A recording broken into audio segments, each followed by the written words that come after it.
Hello YouTube and fellow radio hams. I just want to do a quick video on the Zumspot. I know I've mentioned this in some other videos, and I've talked about it being a kit, but I haven't actually shown you what the kit is, what you get, and how easy it is to put together. So I just thought I'd just take a few seconds to show you what's in the kit. You get everything that's here. You get the carrier board, you get the STM32, you get the RF module, which is the analog devices. ADF 7021. These need to be modified. If you were making your own, that is, if you're buying the kit, they come pre-modified, but basically it's a case of changing this temperature compensated crystal oscillator. It's fairly easy to do if you've got the right tools, but you don't need to worry about that if you're buying the kit. It comes pre-done, so it's just a matter of soldering this through these through hole here, and then solder on the back. I'll just mention that you also need to put a solder blob across this jumper pad. It is documented, but if you did miss it, it might catch you out. You also get this STM32 microcontroller. These are fairly easy to program yourself. You can buy these separately and load the bootloader onto them, and then upload the firmware via the USB. But if you buy the kit, you get these pre-done. They've already got the firmware on the latest revision, or as of today anyway.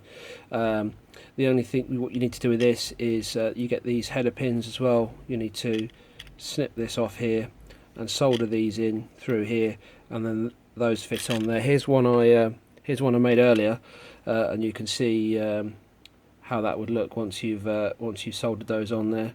As you can see, it's not particularly advanced soldering, and if you're wondering why I cut the corner off here, it's because when this plugs into here, I wanted to put this on flush, and it was sitting very close to the bolt, and I just snipped the corner off. But I don't recommend that you do that.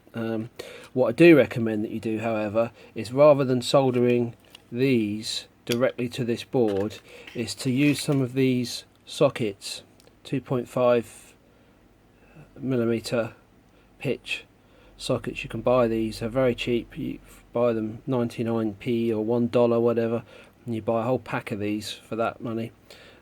Solder these sockets on this board and then plug the module into the socket, and the same for this here.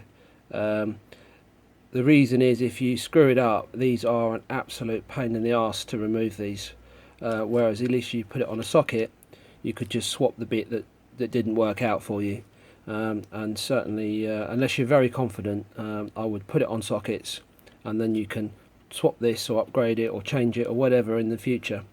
You also get some other components here. There's some resistors, this little bank of resistors that limit the current to these LEDs, and you get a whole selection of LEDs, and you can put these on, and these are your status LEDs and power, and RX and TX, and there's some other ports here, some serial ports and programming, an I2C bus as well there, if you need to use it for a display.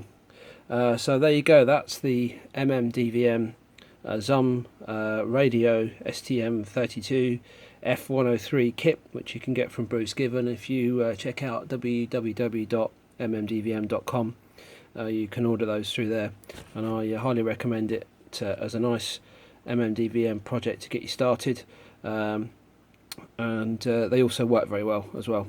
I'm very happy I've got a couple of these now. I hope you enjoyed watching.